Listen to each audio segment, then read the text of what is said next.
We are here at the Ministry of Foreign Affairs at the Include Conference on Productive Employment. We are here with Arjan de Haan from IDRC.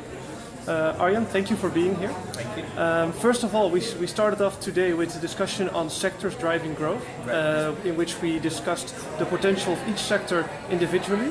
What did you think of this approach of discussing the potential sectors in isolation instead of a more comprehensive approach, perhaps? I think we had an excellent discussion. It was very rich, very interesting. I think that the big question that comes out is in Africa, we see that the industrial sector that's traditionally thought as being the engine of growth is in fact not growing. And I think the separation of those different sectors in our thinking might be limiting our advice on policy, because it's becoming increasingly clear that it is the agricultural sector, agro-processing, the commercialization of agriculture, as well as the role of the service sector in the commercialization of agriculture are important. So these are activities that all fit in different sectors, and I personally feel it's very important that we look across those sectors as well as staying within them. Okay.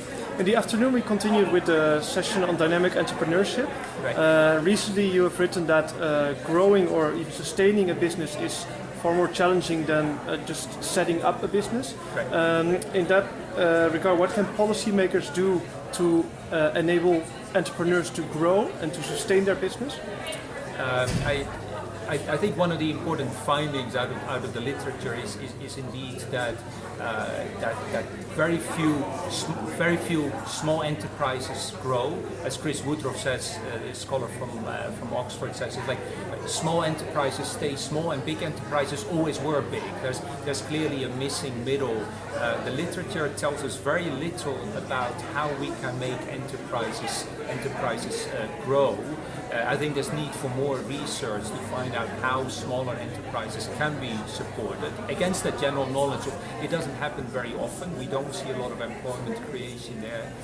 I think in the end, the broader environment to do business is probably one of the most important things. Governments need to provide basic infrastructure, basic services.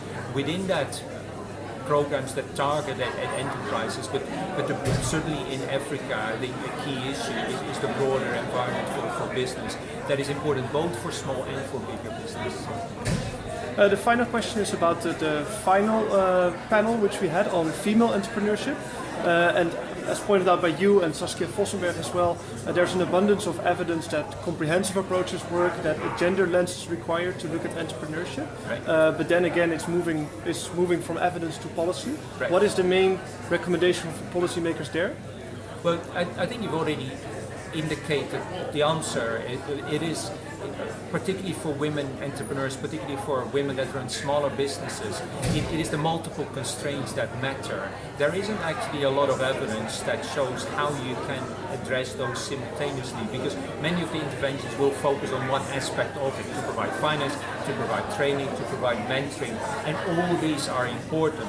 And there's a lot of support, including from donors, on those specific interventions. But particularly, like I said, for smaller women entrepreneurs, there is a need to address those multiple constraints at the same time. And I think there's neither a lot of policy attention to that, nor is there a lot of evidence to show what type of approaches there might be. Thank you very much. Thank you.